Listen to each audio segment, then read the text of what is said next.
आपने लॉगिन किया है वन इंडिया यूट्यूब चैनल। पिछले साल अवार्ड गया था राखी बिरलान को, उनकी गाड़ी पर पत्थर फिल्म नाम था।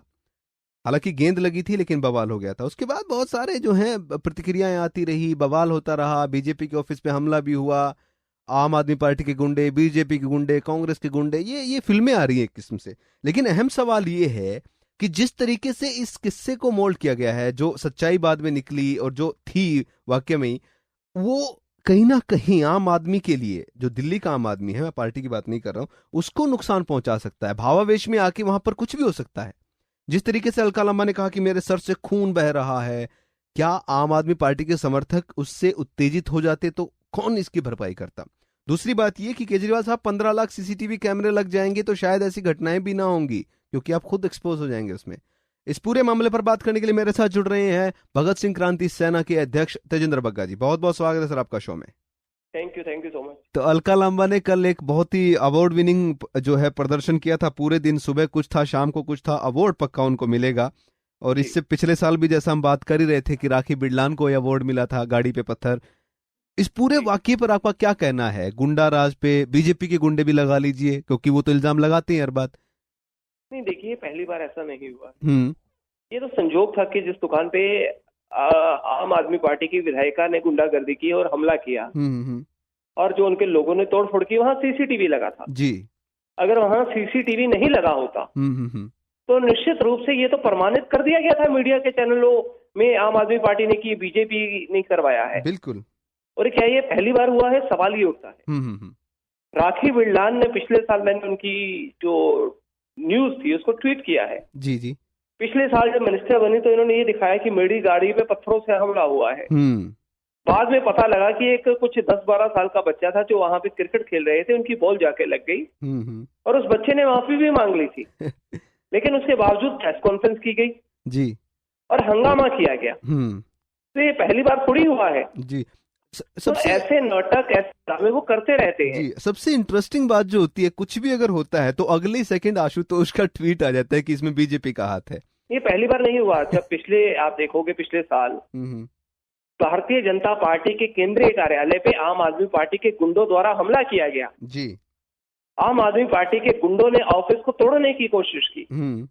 तो एक महिला थी जिसको इन्होंने, आशुतोष ने ट्वीट करके, उस ट्वीट के प्रिंट शॉट को भी मैंने ट्वीट किया है, जिसमें आशुतोष कह रहे हैं कि बीजेपी के गुंडों ने हमारी कार्यकर्ता का हाथ तोड़ दिया जी। लेकिन पता लगा कि वो जो महिला थी वो पत्थरबाजी कर रही थी। उसकी कई पिक्चर्स को मैंने ट्वीट किया है उस अरविंद, ये आशुतोष जी की ट्वीट के साथ। जी जी। तो किस तरीके के इनके कर्म हैं, क्या इनके बयान हैं जी। ये अपने आप को आम आदमी कहते हैं, लेकिन ये आम आदमी के नाम पे कलंक है जी।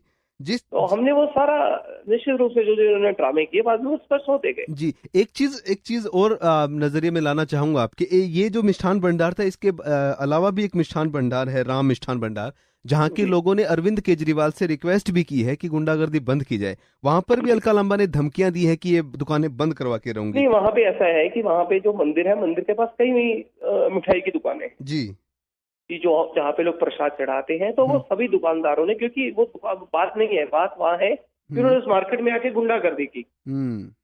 तो वहां पे जितने भी दुकानदार हैं उन सबने मिलकर पुलिस पे शिकायत की है जी कि हमें इन आम आदमी पार्टी के गुंडों से डर लगता है।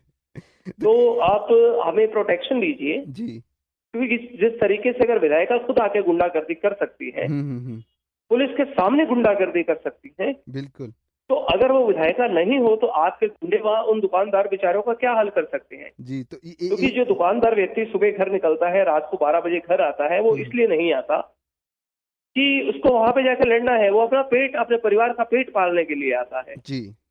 तो जिस तरीके से गुंडागर्दी हो रही है, वो अपनी प्रोटेक्शन चाहता है ताकि वो अपनी जीविका कमा सके, ताकि अपने बच्चे और बीवी का पेट पाल जी। एक चीज स्पष्ट हो रही है यहाँ पर, जो 15 लाख कैमरे लगवाने की बात की थी केजरीवाल ने, वो लग रहे हैं, लेकिन इस हिसाब से कि दुकानदार जो है वो अपनी सेफ्टी के लिए खुद अपने पैसों से लगा ले, सरकार ना लगाए। तो ये एक बचाव का तरीका हो सकता है। अब ये मैंडेटरी हो जाएगा हर दुकान में कैमरा लगाना, शायद रेडी वालों को भी। मुझे भी ऐसा लगता है कि अब सबको अपने दुकान में सीसीटीवी कैमरे लगाने पड़ेंगे कि कब आपके गुंडे आ जाएं और वहां पे तोड़फोड़ कर दें। केजरीवाल से कोई उपेक्षा या सोच रहे हैं कि वो कोई बयान देंगे?